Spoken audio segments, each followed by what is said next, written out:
এই লেকচারে আমরা ক্যানভাস এবং টাইমলাইন সম্পর্কে ডিটেইল জানবো। তো আমি সুবিধার জন্য প্রথমে একটি ভিডিও এখানে রেখে আনছি, জাস্ট ভিডিওটা আমরা এখানে প্লেস করি।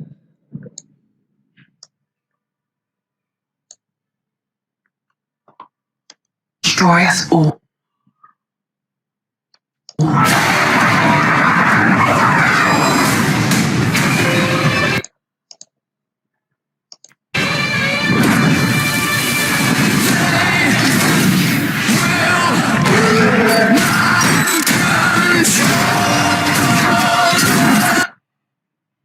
তো দেখা যাচ্ছে এখানে ভিডিওটি কিন্তু পুরোপুরি ওপেন হয় না, অল্প কিছু হয়েছে।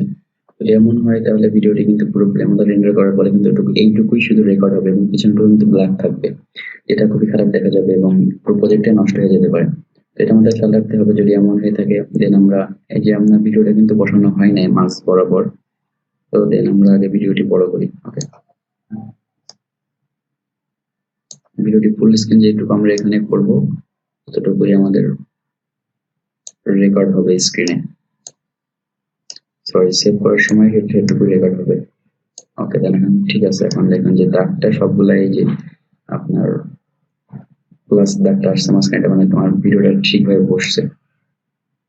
আমরা এখানে ইচ্ছা করে চাইলে ছোট বড় করতে পারবো ইচ্ছা মতো আমাদের ক্যানভাসে। এটা এখানে জাস্ট ক্লিক দিলে অ্যাকুরেট মাপটা আসবে। এখন দেন এখানে যদি ছোট করা হয়, এই যে মাঝখানে বড় বসলো। এখন আমি চাচ্ছি যে এখান থেকে আমি পিছনে যে এটা আমি ভিডিওটুকু এটুকু চলবে এবং আমি কিছু আশেপাশে লিখতে চাই, তাহলে সেক্ষেত্রে আমার ভিডিও ব্যাকগ্রাউন্ড কালো রাখবো কিংবা অন্য কিছু রাখতে চাই সেটা রাখতে পারি। দেন আমরা এখানে প্রজেক্ট সেটিং ক্লিক করলে এখানে কালার অপশন আছে, যেটা কালার সিলেক্ট করবেন সেই কালার হয়ে যাবে পিছনে বা ব্যাকগ্রাউন্ড।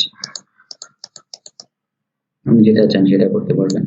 আর যদি চান যেটা আমি এখানে কোনো একটা কালার পিক করবো, সেটা হচ্ছে আপনার কালার পিকার, এখানে ক্লিক করে আপনি যেটা করে নেবেন সেটাই এখানে হয়ে যাবে।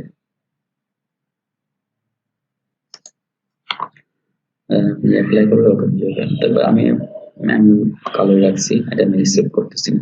এবং দেন আপনি এখান থেকে অপশন আছে যে কতটুকু আপনি ভিডিও রেজুলেশনটা রাখবেন,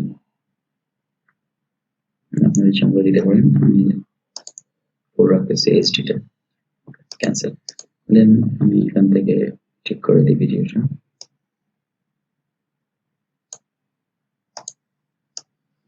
এটা বসাতে পারে ভিডিওটা অ্যাড করে দিচ্ছি।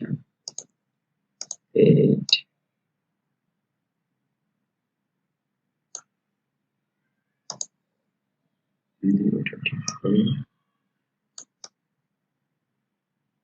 ওকে,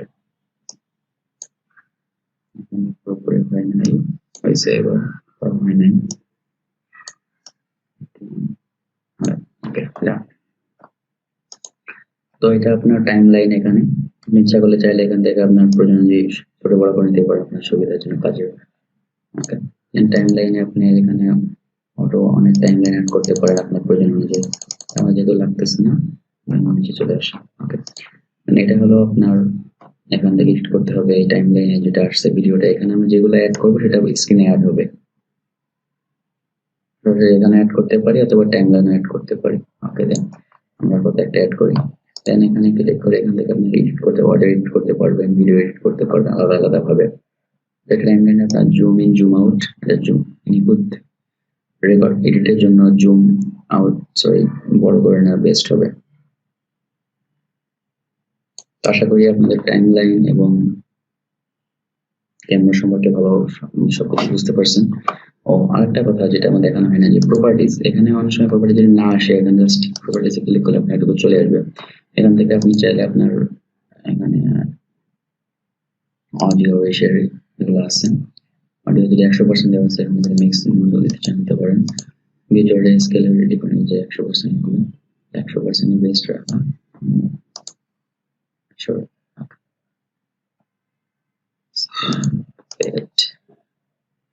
100% ছিল, মানে ভিডিওটা অনুযায়ী এটা হয়েছে।